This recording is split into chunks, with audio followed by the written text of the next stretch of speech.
It's my great pleasure to invite Professor Rodney Adam. He's our Infection Control Committee Chair, and he's an infectious disease consultant. We have about 5 infectious disease consultants in this hospital, and Professor Rodney Adam is one of them. He's the one who is technically leading us, our committee on coronavirus response for Aga Khan University Hospital. He's part of the technical committee and is our advisor in that technical committee on clinical matters. My name is Majid Twahir. I'm the Associate Dean and Chief of Staff. Professor Adam, karibu. Good morning to all of you. One of the challenges with the new coronavirus that we're dealing with is how to put it into proper perspective. On the one hand, we need to take it seriously and not laugh it off. On the other hand, it doesn't help to panic. And some have called it killer disease. Well, that's quite a bit of an exaggeration, especially if you tried to compare it with something like Ebola. So this is something where I think good information will help us a lot. So first of all, why is it called coronavirus?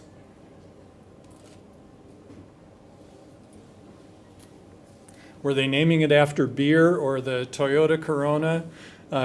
No, actually, the virus was discovered in the 1960s, and a harmless form of that has been a human virus for many, many years.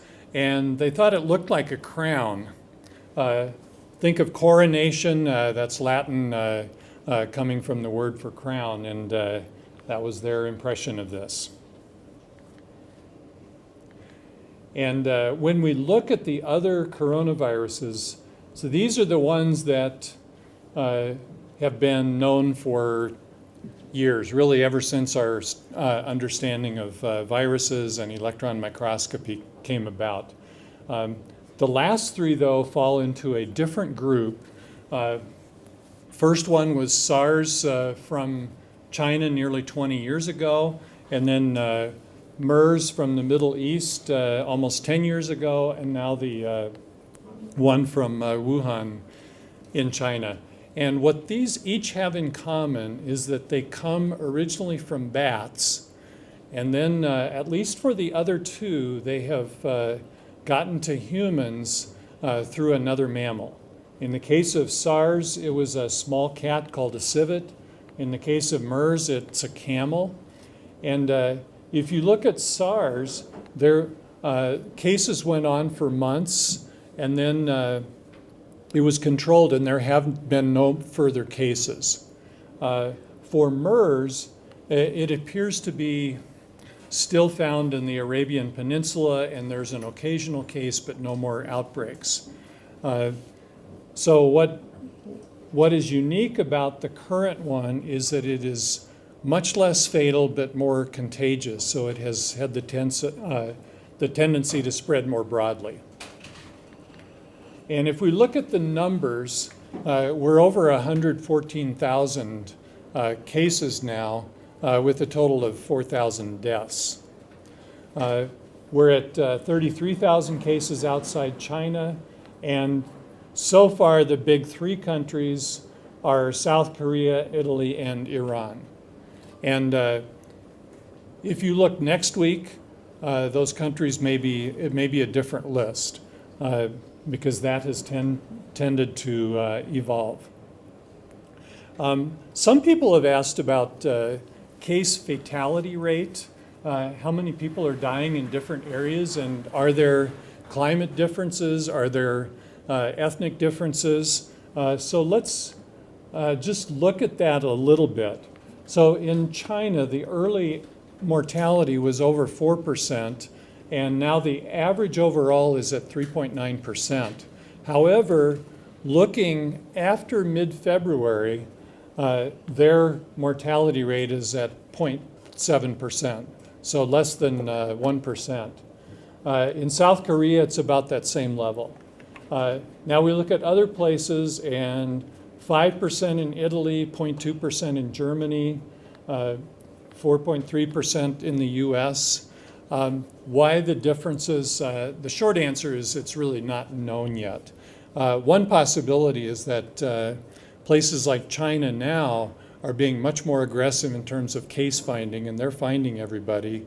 And many other countries are finding only the ones who are sickest, and that's the most likely reason for the difference at this time.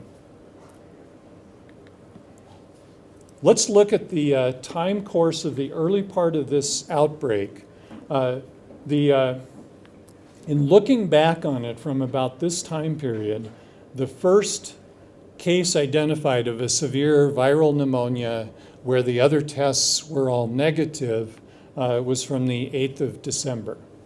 And then over the next couple weeks, there were about 2 or 3 cases per day that were found.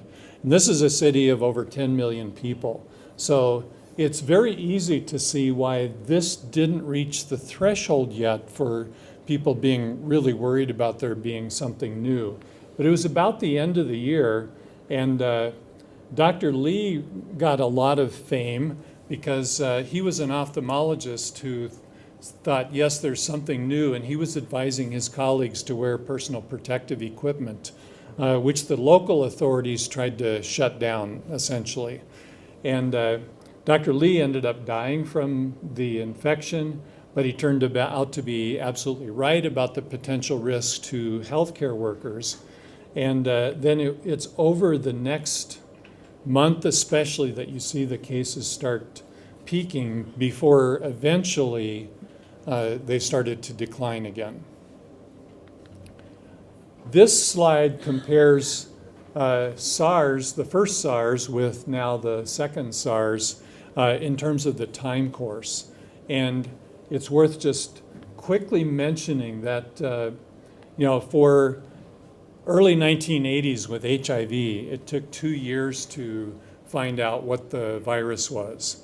And for the first SARS, it was a matter of just a few months. And now for this one, it was a matter of a few weeks. I know China has been criticized in terms of their early response, but I'm not sure any other countries in the world would have done it better. And it's always easier to ask those questions after when we look back on it. Looking at the numbers in another way, here is China and number of cases. This is just an artifact because they temporarily changed their case definition.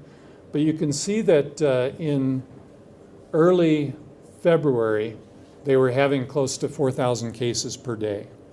And now we see it trailing way off so that on that graph, you don't even see the cases. And interestingly, in the last 3 days, they have had no new cases outside the province of Hubei.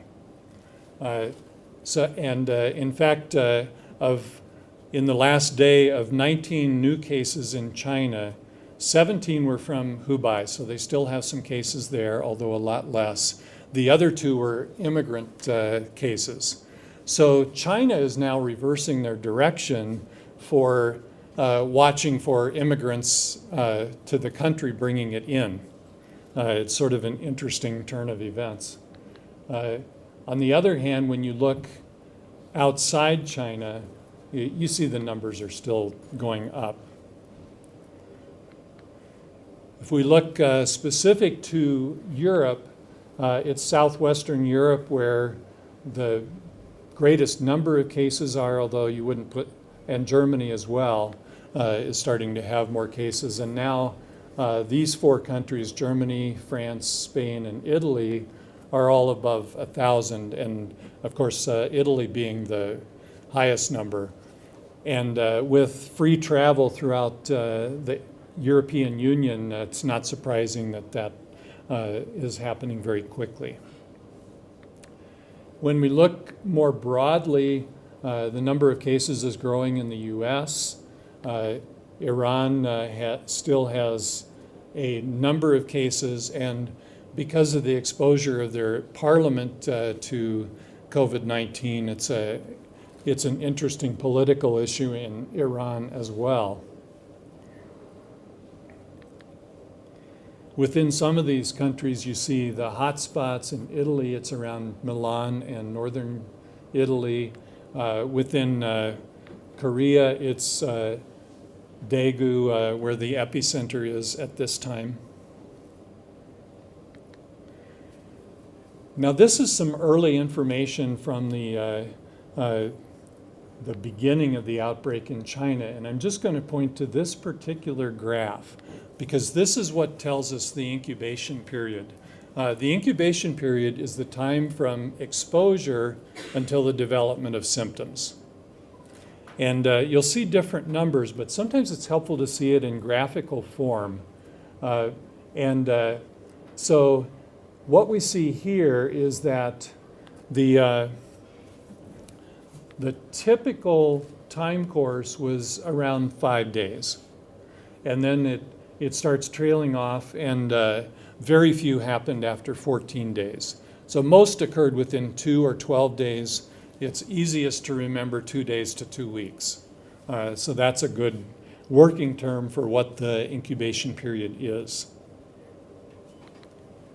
I'm going to review a couple definitions which are routinely missed in the media. Quarantine generally refers to somebody with no symptoms and removing them from potential exposure to others. Isolation refers to somebody who already has symptoms and now you're avoiding exposure to others to protect the others. Quarantining has a long and storied history, but is very seldom used in public health measures today. Now we're seeing its reemergence with quarantining of cruise ships and quarantining of people coming into countries, et cetera.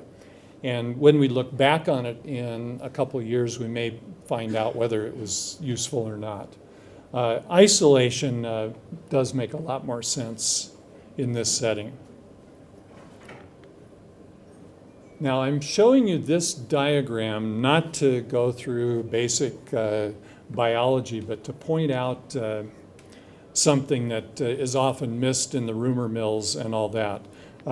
This is sequence comparisons of a whole set of bat coronaviruses, all in the same grouping. And the sequence will tell how closely they're related to each other. The SARS-1 viruses are here, and they're fairly closely related here to the new SARS virus sequences. And all of these sequences, now well over 100 sequences compared from different isolates, have been almost identical. And since RNA viruses change so quickly, we can say with great certainty that it was not present in the country for several months before it was recognized. And we can also say that it is not a lab-derived strain. So those two things are very clear from the data that we have. Here's another one that's from the scientific side, but I am just going to point out a few interesting aspects of it. One is that this is from a while back. This is from a Chinese immigrant to the US, which is an interesting part of the story. And he had been working on the structure of the coronaviruses before. And it's based on his work especially that we know what the receptor is for this virus. And there are already people interested in knowing whether differences in the receptor result in different risks to individuals, to populations, et cetera. And something may or may not come out of that in terms of understanding risk factors, but maybe something will come out in terms of therapy as well, knowing what the receptor is. This is a single case that I think is instructive for seeing the diversity of infection. And earlier in the epidemic, this is one of the first cases written up about outside China. A man with all the risk factors male, 65, diabetes, coronary disease. He left Wuhan and 4 days later developed a fever. And it wasn't until 5 days later that he was hospitalized. So this doesn't appear to progress all that quickly. Then he required oxygen, and after about a day of that, he was improving.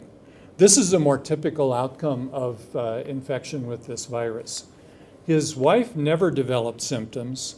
His son developed a fever, and that was all. He tested positive. He was never really ill enough for requiring admission. For the hospitalized patients, the two main symptoms were fever and cough. Most of them had fever and cough. And then if they were more severely ill, they had shortness of breath as well. But also note that they don't come in with sore throat or runny nose. Rhinorrhea means runny nose, just for those who are not familiar with that term. So these are very uncommon and really not associated with the infection. I'm showing the complications just briefly in that the majority of people did not develop complications. They recovered rather uneventfully. But when they did develop complications, this was a respiratory complication, this was a kidney complication. So if they did develop complications, it was either about their breathing or less commonly about their kidney function. And the hospital treatment that was needed most often was oxygen. That was needed in the majority of people who were admitted to the hospital. Now, China has changed their approach, and they're hospitalizing everybody, even if they're asymptomatic. I don't see that happening in any other country, but that's part of their control approach.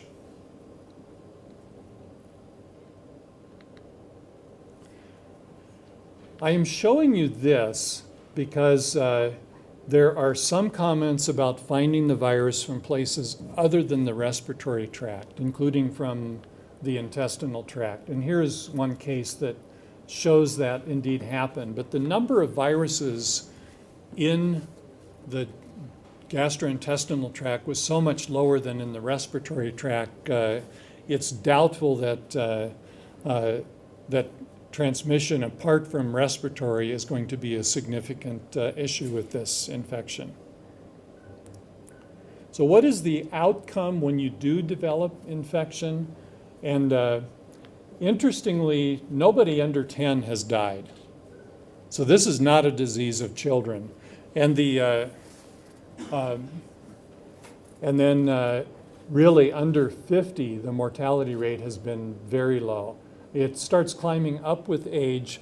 Part of that is due to the greater frequency of underlying diseases in those of older age. So it's not just the age, it's also whether, especially if they have heart disease or diabetes or lung disease.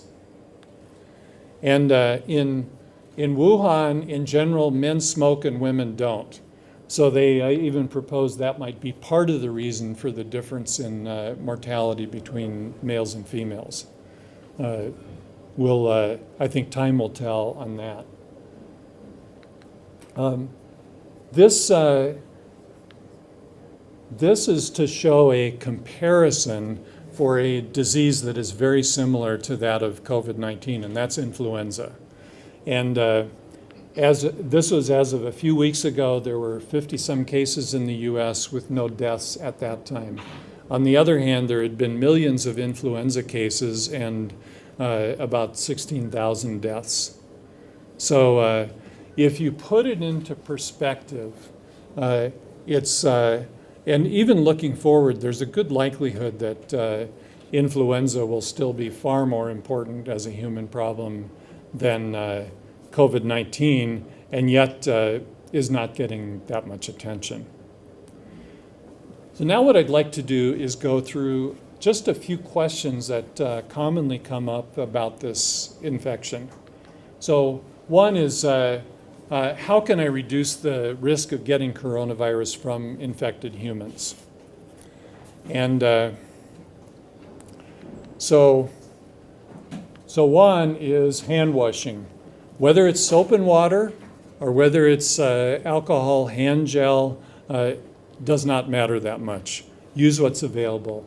And there are two aspects of the washing hands and these others that come into play. When you look at how the virus infects people, it doesn't go directly from hand to hand and cause infection. It has to get in through the mucous membranes. So the mouth, the inside, lips, the inside of the mouth, nose, or eyes. That's how the virus actually gets in. So when the virus lands on your hand in the form of a droplet, if it's washed off, it's probably not going to cause any problem. And if it gets into your face, usually from rubbing your own face with your hands that have been soiled, that's the problem. So when you think about it in that way, then all of these ideas make sense. This one is a question that I added just yesterday, and it was actually answering my son's question. He said, "Why don't masks work?" And he was referring to the use of masks for the ordinary person around, and especially thinking about the N95 masks. You know, early on, I was quite intrigued when I found out that N95 masks were going for $100 US on eBay. Of course, the real cost for that is a fraction. And businessmen were going around trying to gobble them up so they could make a quick penny on them. So why do they not work? Well, once you know how the virus gets in, then how much are you going to prevent by having a mask just over your mouth? You're covering a little bit of your mucous membrane, so it might make a small difference, and it might not, but the big differences are back to the good etiquette and hand washing. And there's really no reason for people going around wearing masks, especially N95 masks, which are quite uncomfortable to wear. And even for surgical masks, it's probably going to be very minimal in terms of any benefit. So here's another one that comes up. What if I get the flu shot, the influenza shot? Will it help me? And the answer is it will not help at all for the COVID-19, but the illness is so similar that it may, if you prevent influenza, it may lessen the confusion between that and the COVID-19.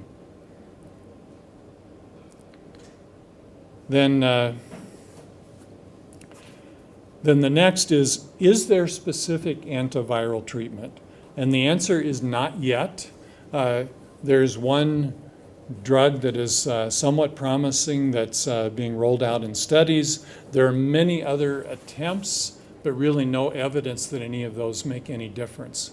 And remember, this is where the vast majority of people are recovering just fine. Next question. I have a bad cough and would normally not see a doctor for it, but with this going on, should I go?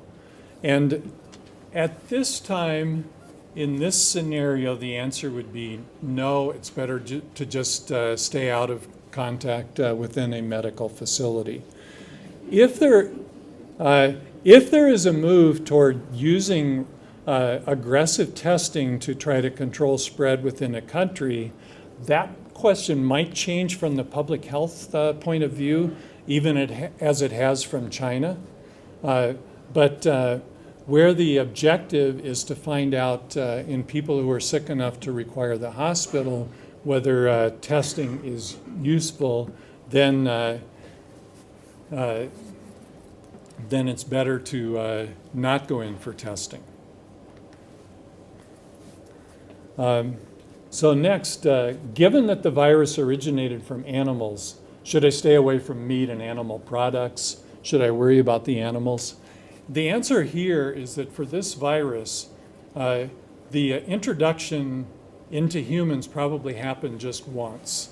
So there's no reasonable likelihood that that's going to happen again elsewhere. And vice versa, it's very unlikely that you would transmit the virus to your animal.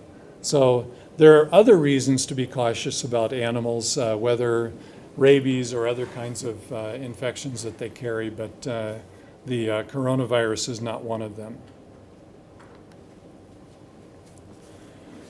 Then the next question, which is actually kind of interesting, is since children don't get sick, are they spreading the infection?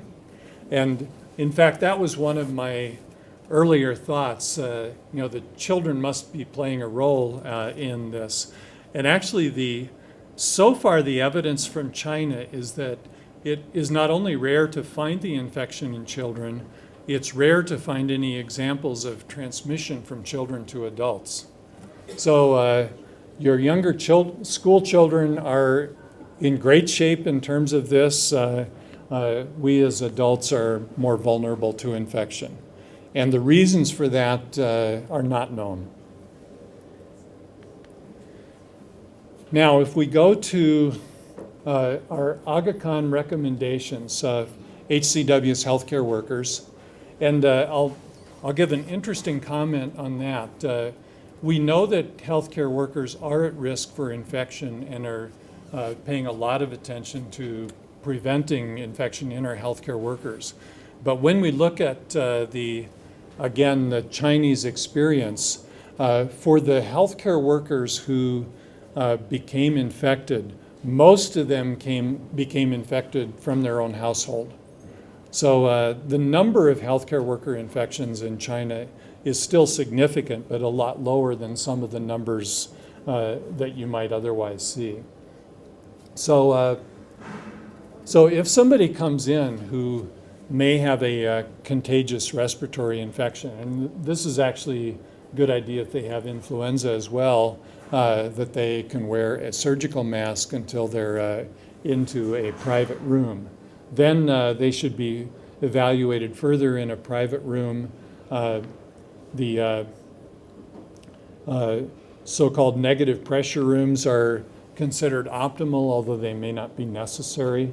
And then we will have a set of precautions for those healthcare workers. But for the common worker, that does not include the N95 mask. The WHO has come out clearly saying the N95 is not necessary for most healthcare worker contacts, but it will include gloves and gown and a mask with eye shield of some kind. So here you just see a picture of some of the protective equipment. This is showing an N95 mask, so we should redo the picture with a surgical mask, which would be more accurate for most purposes. And finally, just overviewing our plan at Aga Khan, some of the key things. One are vigilance. We have a tool that we expect to be used for outpatients coming in to find out if they might have a contagious disease. And we are, of course, emphasizing the use of that among everybody, and that includes travel and it includes their symptoms. And then always the universal precautions, that means the good hand cleaning, et cetera. And then if there is a suspected case, there will be additional precautions. And the staff with a suspected case of COVID-19 will use the protective equipment when they are working with the patient. And we will, of course, minimize the number of people in the room. And unfortunately for the patient, that typically means no visitors as well. So we have the senior leadership team right at the top. And the purpose of this senior leadership team, as you very well know, is to release resources and to communicate to our executive committee and our board of trustees on the status of the disease in the country and in this hospital. So we all report to that committee, and that committee is headed by the CEO and the dean, sorry. Then the next level is the technical committee. I head that committee, and that committee involves the clinical team as well as the people, senior leadership, who are responsible for implementing some of these issues on the ground. That technical committee meets twice a week, and we review the situation, and we are continuously adjusting based on knowledge that's coming in. Then we have the implementation committee. So the implementation committee are the ones who get advice from the technical committee and are the ones who are implementing the actions that we have come up with. So what actions have we come up with so far? So the first stage, as you've been very made aware, is to reduce anxiety and therefore education, education, education. We are continuously and constantly educating our people, our staff. The purpose of this is to avoid panic. How are we doing it? Within the technical committee, we've identified a team of experts. There are about 7 or so experts. This team of experts is educating at least one person in every single department. We have what we call link people in every single department, and this is both the clinical departments as well as the non-clinical departments. Once these people have been educated, so we are training them as trainer of trainers. We train these people, and these people go training their peers on the ground. So we are funding out in a way that we're able to reach every single employee. In that way, if there's a question about COVID and about any response issues, they have an immediate person they can go to, and that person then uses the team of experts to respond to. So that's the issue of communication. Additionally, we are in the process of working out COVID hotline. I will discuss this a little later on. Then, what is our response to the patient? This is to our staff. Sorry, before I forget our staff, we are also going to vaccinate all our staff, starting with the ones who are in immediate contact with patients for influenza. As Professor Adam has said, the purpose of influenza is to avoid confusion because the diseases are very, very similar to COVID. However, just to emphasize, the influenza vaccination does not in any way impact the diagnosis or the progression of the disease of COVID itself. So influenza is purely to reduce the confusion that might be caused should anybody get infected with COVID-19. So that's what we are doing with our staff. Additionally, what we are doing is in the education with housekeeping staff, Professor Adam has very articulately stated that the virus is not transmitted by by airborne. It's transmitted by droplet. Why the difference? Large droplet infections does not go into the respiratory tract. It lands on the surfaces. So your biggest risk is surface contamination. So when the surface, somebody coughs and the large droplets land on the surface and you go put your hand on that surface and then touch your face, that's how you get infected. So we've significantly enhanced our surface decontamination procedure across the hospital. This was already going on, but we have significantly enhanced that. And you can do that in your homes and in your offices. All you need is Jik. Just dilute Jik and wipe your surfaces regularly. We've also increased the number of the alcohol hand gels across the hospital. And you need, Professor Adam, I stand to be corrected that the alcohol hand gel needs to be above 70% alcohol for it to be effective. Is that so? Yeah. So the ones sometimes in the supermarket, please just read the ingredients. Some of them are below 70%. So you need an alcohol hand rub that is above 70% for it to be effective. And as stated, you need to rub your hands for at least 20 seconds. So we have increased our alcohol hand rub dispensing units across the hospital. So anybody, staff, visitors, patients can always use an alcohol hand rub at just within sight, within eyesight. So if you just come out, you'll most likely see an alcohol hand rub somewhere. So that's from the staff point of view. What are we doing for the patient? We're trying to ensure that when patients come in, it's more effective to put a mask on the patient than to put a mask on the staff. Just to point out another point why masks are not very helpful, as Professor said, the N95 are uncomfortable. The surgical mask, most people are not used to putting on surgical mask. Part of the problem of using masks is you'll keep on constantly touching your face to adjust that mask. In the process, you actually contaminate yourself rather than protect yourself. That's the other reason why masks are not recommended routinely. So what we then do, if we suspect a patient to have coronavirus disease or infection, we have put these banners. We are printing them currently. We've just started printing them at our entry points across the hospital.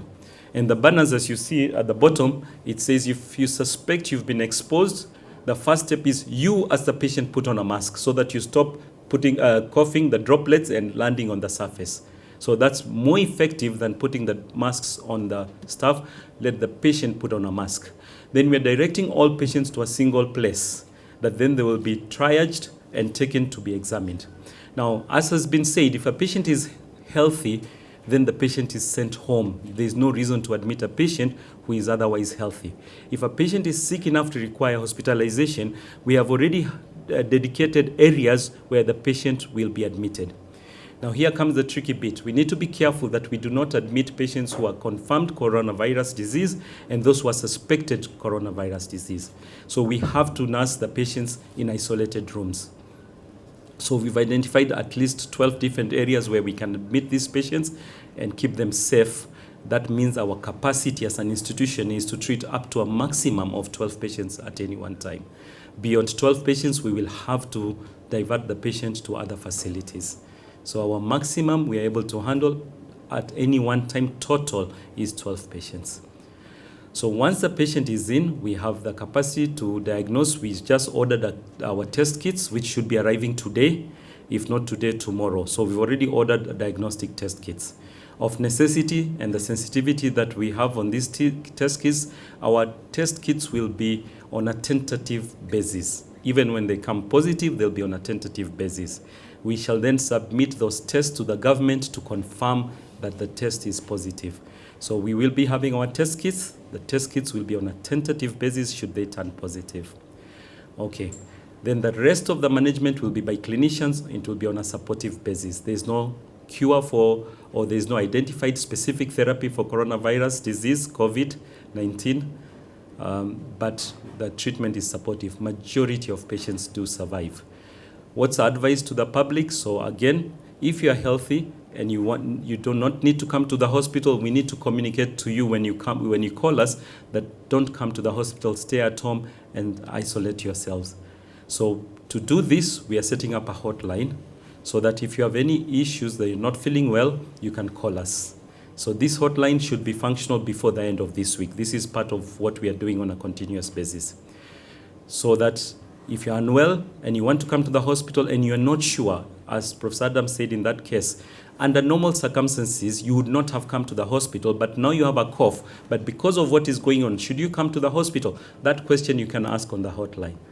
And also, we've increased our information on our website. So we have frequent asked questions on our website, and there's significant information on coronavirus on our website. So we need to continuously educate the public. We need to lower the temperatures. The biggest question I ask people, so what if you develop coronavirus disease? We need to realize that the answer to that is it doesn't matter because the mortality rate is extremely low. That majority of people, other than mild cough and a fever, they might not even notice that they have coronavirus disease. So we need to lower the temperatures. It's not a killer disease as we've been made to understand. It's actually a fairly mild disease. If you consider that, then who is at risk? Your children are not at risk. Professor Adam has already presented. I see here in the crowd, majority of you are fairly young. So your risks of having any complications is close to zero. The only area that you need to be concerned if you have elderly parents or elderly grandparents that you're taking care of at home. Now, those ones you need to be extra careful, standard precautions, make sure surfaces are continuously cleaned, and make sure that alcohol hand rubs are plentiful even in your own homes. So that is the general setup that we've undertaken at Aga Khan University Hospital.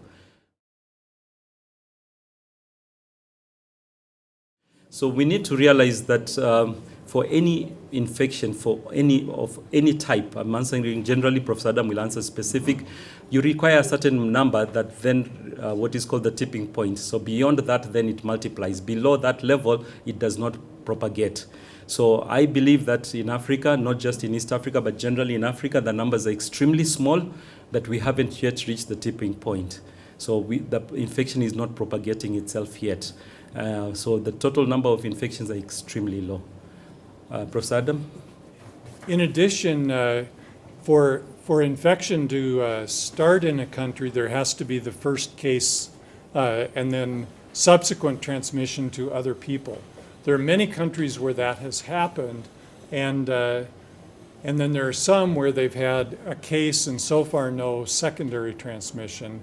And at this, the question about whether the climate makes a difference or whether there are ethnic, racial differences in susceptibility, those are interesting questions, but so far we don't have any reason to believe that they're going to play a role. If we look back on this later, maybe it will, but right now there's no reason to believe that we're uniquely protected here. It's an issue of when the first case comes and then whether there are additional cases that result from that one. And then we will know the answer to that. So correction there. Actually, when China changed their definition, it was to include people without a PCR diagnosis, and they had this one spike in numbers when they changed it. Then they went back to their original definition, which they're still using. So it's not that China has changed their definition and therefore changed their numbers. What they have done, though, is to very aggressively test and then isolate people with positive tests. So when you look for cases, you identify the milder ones that wouldn't have otherwise been picked up. There's reason to believe in the western part of the United States, for example, that the virus was actually going on for several weeks before it was recognized, and that's why all of a sudden they're seeing more cases. And it's also about how many you test. When you test more and identify milder cases, then your numbers are higher, but your outcome looks better. There are no antivirals that have been proven effective as of today. There is one legitimate candidate that is in trials. There are many others that people have tried, all the way from HIV drugs to influenza drugs, et cetera, but no strong reason to believe that they're going to have any impact, except possibly the one that's in trials. The most important, and antibiotics, no. Unless they develop superinfection, antibiotics will have no role and might actually increase their risk. So the most important supportive treatment is going to be oxygen in the vast majority of people who require hospitalization. Okay. Just in anticipation of that highly unlikely requirement that some patients might require ventilation, we've put all our suppliers on standby. We have about 20 ventilators currently in the hospital. At any one time, about 70% of them are in use, so we have the rest that are available. We've put our suppliers on standby for our dialysis machines should we require additional dialysis machines as well. So that's part of the preparedness that we've said. But as Professor Adam has said, in spite of this preparation, it's a bit of an overkill. Majority of patients just need oxygen support. How rapidly will things change? And it appears as this is a bit different from influenza in that way that the progression is later and slower. So if you notice that patient that I showed you the story of, he had his fever about 5 days before he was sick enough to require oxygen, then required it for just a day or two. So if somebody goes home, they do need to have warning that if they're worse, they can call the hotline or they can come back depending on the scenario. Some of the clues you'll have at home because you're not able to measure your oxygen is just getting short of breath. Once you feel that your breathing rate is going up, come to the hospital. So about the effect of climate and temperature, now we know it makes a difference for influenza. In the north and in the farther south, it's a winter disease. In the tropics, it occurs all year with very mild increases at certain times of the year, but nothing like what happens Europe, US, Canada, et cetera. So we don't know what impact that's going to have for COVID-19, if any. It may have, it may not. The other question was, Yeah. go ahead. The other question on preparedness and the general public, we need to appreciate the effort that the government is doing. I think it's tremendous what they are doing as a government. We can never take that role. We don't have the capacity to reach out to the wider public. What we are doing instead is through this kind of forum, through writing in the newspaper. Professor Adam had an article in the newspaper on COVID. So that is our public reaching out. The hotline is also part of it. So, but beyond that, I think we are quite cognizant of the excellent effort that the government is undertaking.